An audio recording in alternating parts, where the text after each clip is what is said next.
One, two, three. Harold and Brad, Windy City Filmmakers. Harold and Brad, Windy City Filmmakers. Harold and Brad.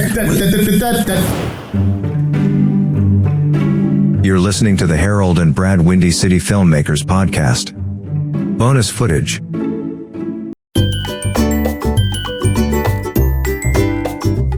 So what are you going to do with it? Where are you going to put it? Are you going to put a case around it?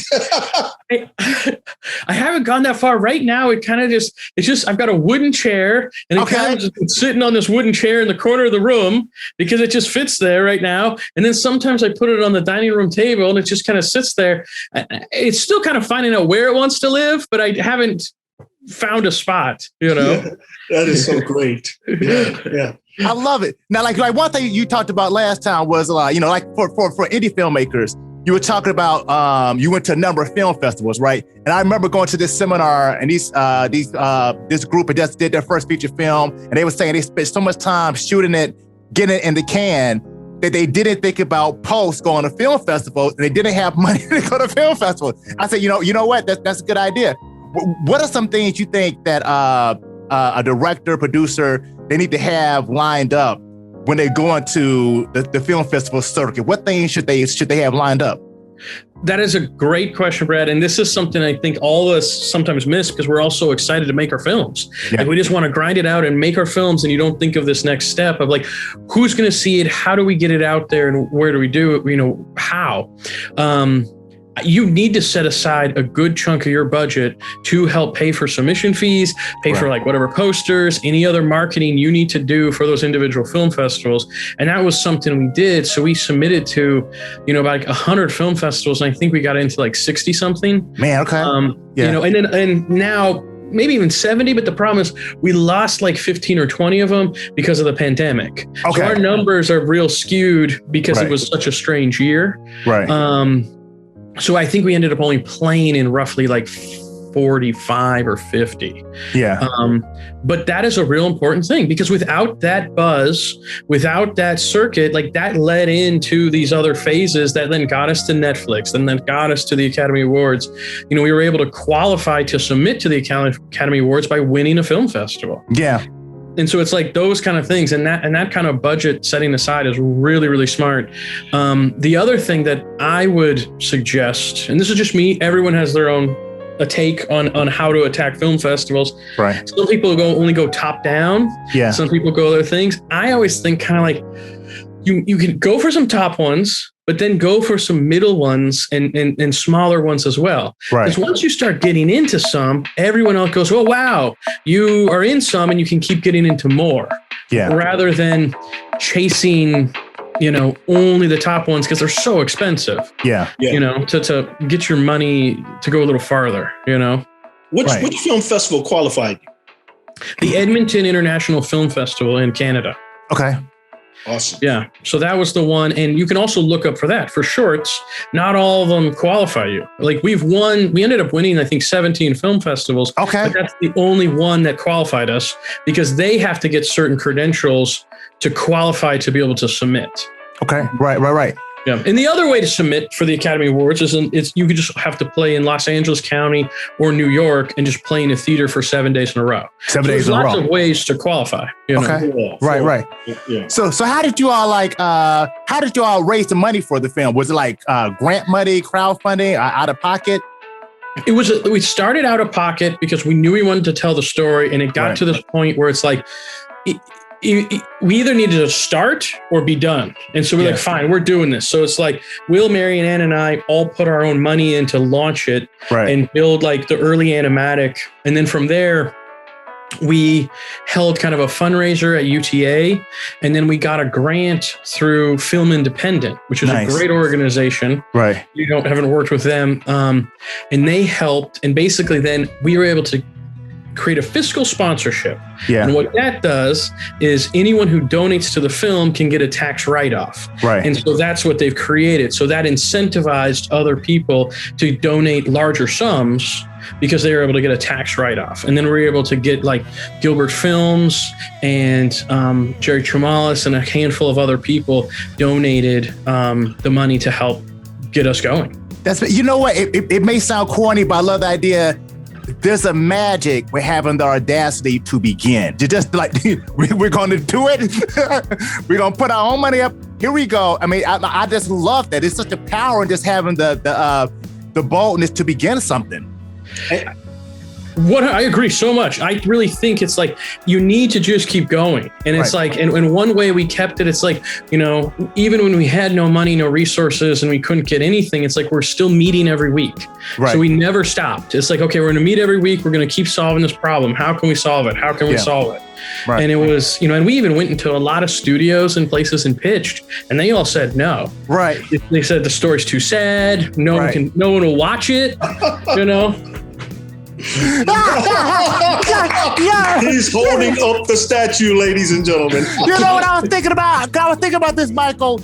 Eddie Murphy did this interview, and he was saying how he did his first stand-up, and Rodney Dangerfield was in the audience, and he said, you know what, you're not going to make it big, you curse too much, something like that. And then years later, after SNL and all these TV shows, Eddie Murphy said he went to the washroom, was at the urinal, and Rodney Dangerfield came in, looked over, and said, who knew? Who knew? Because that's what the story is like. Yeah. I love it. That's such a good story.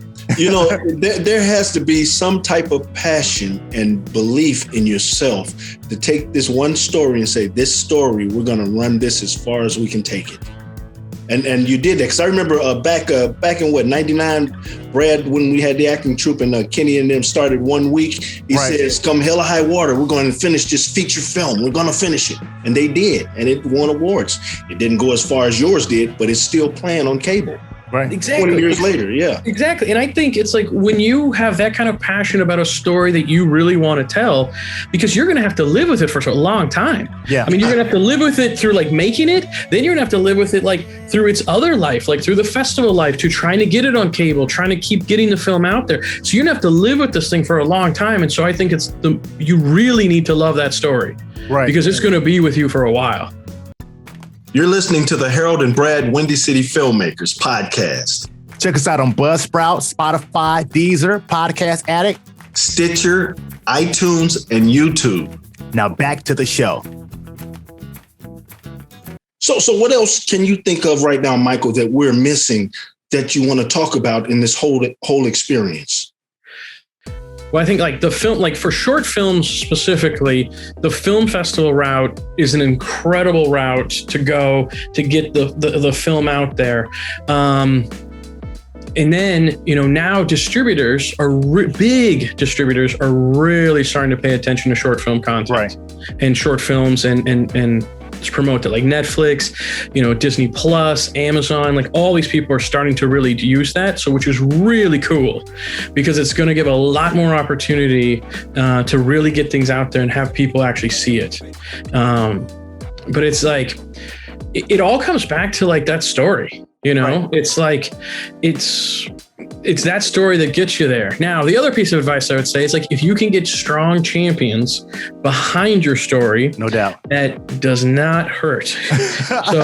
So our story was so strong, we were able to get like Laura Dern and her producing partner, Jamie Lemons, came on to be huge and gave us a huge amount of support as executive producers.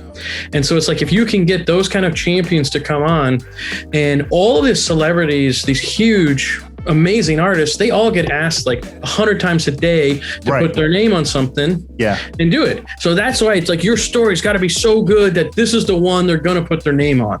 Right. And because that, you know, so it's a lot of different things. It's unfortunate that you have to get that, but it really helps. Right. What this means for the film, about more people seeing it, more discussions will happen.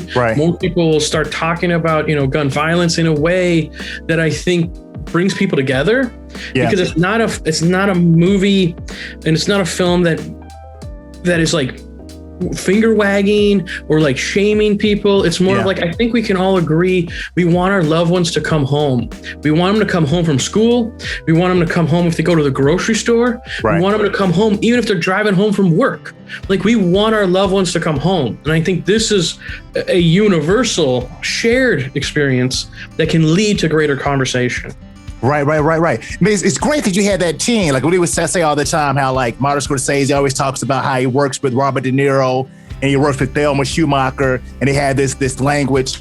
So do you plan on working with, I forget the animator's name. Do you plan on working with her again on future projects as well? Yes, Younger and No was our animation director. And then obviously Will McCormick was my partner as the director. All three of us are going to work together, and our other producer, Marianne Gardner, we're bringing the band back together. We're just trying to figure out what the project is. But we all really enjoyed working with each other, and it was such a positive experience. Right. Well, you know what? Real quick before we got out of time, it may not be as well known, but real seen. But I saw another one of your videos, Cooking with Mike or Mike. And so when I first saw it, I thought, man, Michael's cooking now, fantastic. And not to give it away, when I saw the video, I was cracking up. Is that something else you're doing like on the side or pursuing? That was like my pandemic just doing stuff. So I just started making my own cooking show. So please watch it. It's cooking with professional chef Micahel Govier. Right. It's on YouTube. It's just silly and fun. But yeah, I just kind of started doing. Only made a couple episodes. My friends keep sweating me and they say, "Hey, you should do some more. Those were fun." So I might make a couple more. And one last comment before we get into this last part. When you walked up on that stage and you stood there, you looked like you deserved and earned being there. You looked like the man to me. Thank you. Yeah, I thank you for saying that. I appreciate that. Thank you. No doubt.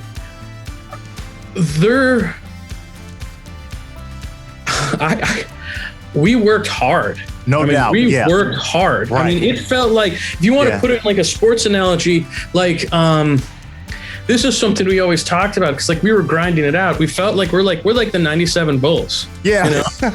We're the 97 Bulls, where it's like they're not going to win again, you know? You know, there's injuries, there's infighting, like it's Phil Jackson's leaving, like all this weird stuff's happening. And it's like, and we just grinded it out. So in no way did I feel in that particular moment that it was like I shouldn't be there. I didn't deserve it. I felt like, you know, it could have, you know, it's to the Academy to pick and the Academy to vote. Right. But they voted for our film, and I felt our film is an incredibly strong piece of art. And it is.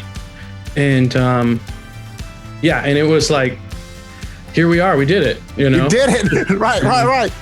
Belong on the stage. Yeah. But thank you, Harold. Yeah, that's a very astute moment. Yeah, excellent. Yeah, that's very astute.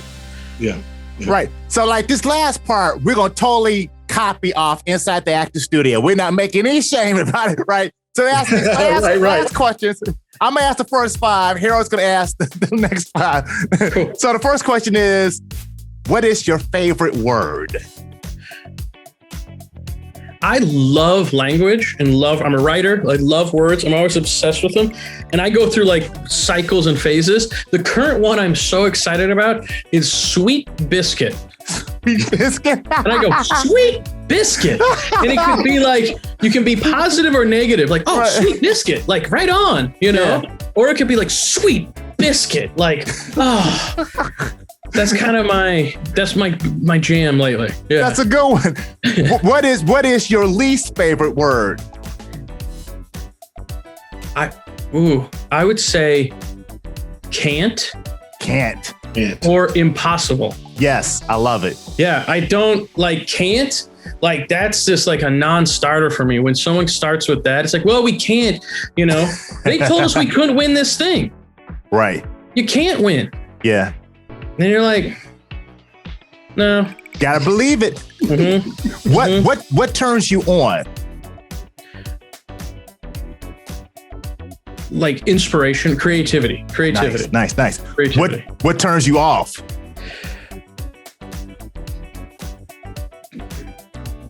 Like just mean to put people down. Yeah. Like if you think you're like standing on someone else to make yourself feel taller, like that kind of mean, like where you're really, you know, you're trying to push someone down so you feel taller. Right. And what sound or noise do you love?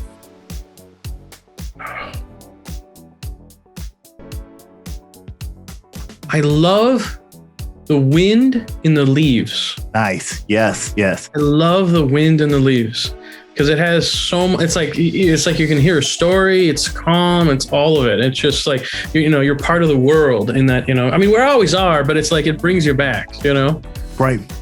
Yes. And Michael, what sound or noise do you hate? I guess like maybe like a high crunching metal screeching sound, like something, because it like rattles my skull. Right. And what is your favorite curse word? Can we go blue? Of course. Oh yeah, definitely. Yeah. Okay. I would just say like fucking sweet. Fucking sweet. Like, I'm a pretty positive guy, so it's like, it's like fucking sweet, like Fucking sweet. Yeah. Yeah, fucking sweet. What profession other than your own would you like to attempt? A chef. Yes. Like really, like I know I make a joke chef show, right. Which is like when if you see it, all the friends here are listening, when you see it, it's a total joke chef show. But I would love, like, I would want to be a chef. Nice. Like I could. There's worlds where it's like, should I go to culinary school? Like, but yeah, I would love to be a chef. I love it. What profession would you not like to do? I think I know I could grind out a lot of stuff, but the thing I wouldn't want to do would be something where like I'm alone. Yeah. You know what I mean? Like either I'm alone, always having to drive to the middle of nowhere for some reason, or like you're alone, whatever, just alone. Like I love working with people. I like being around people. So I think it's whatever it is, it would be more like something if I'm alone. Okay. And if heaven exists, what would you like to hear God say when you arrive at the pearly gates?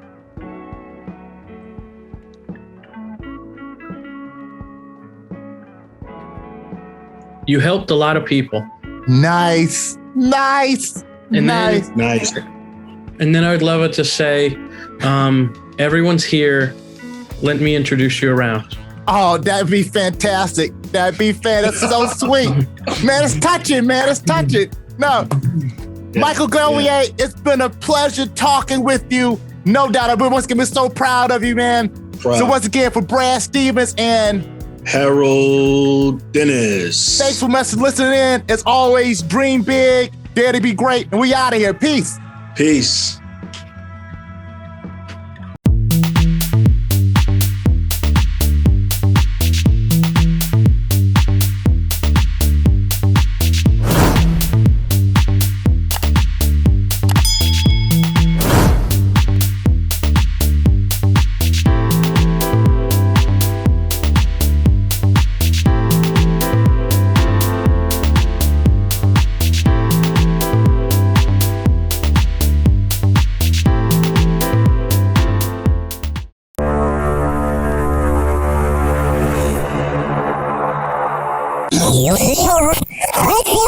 Ooh la la. Yeah.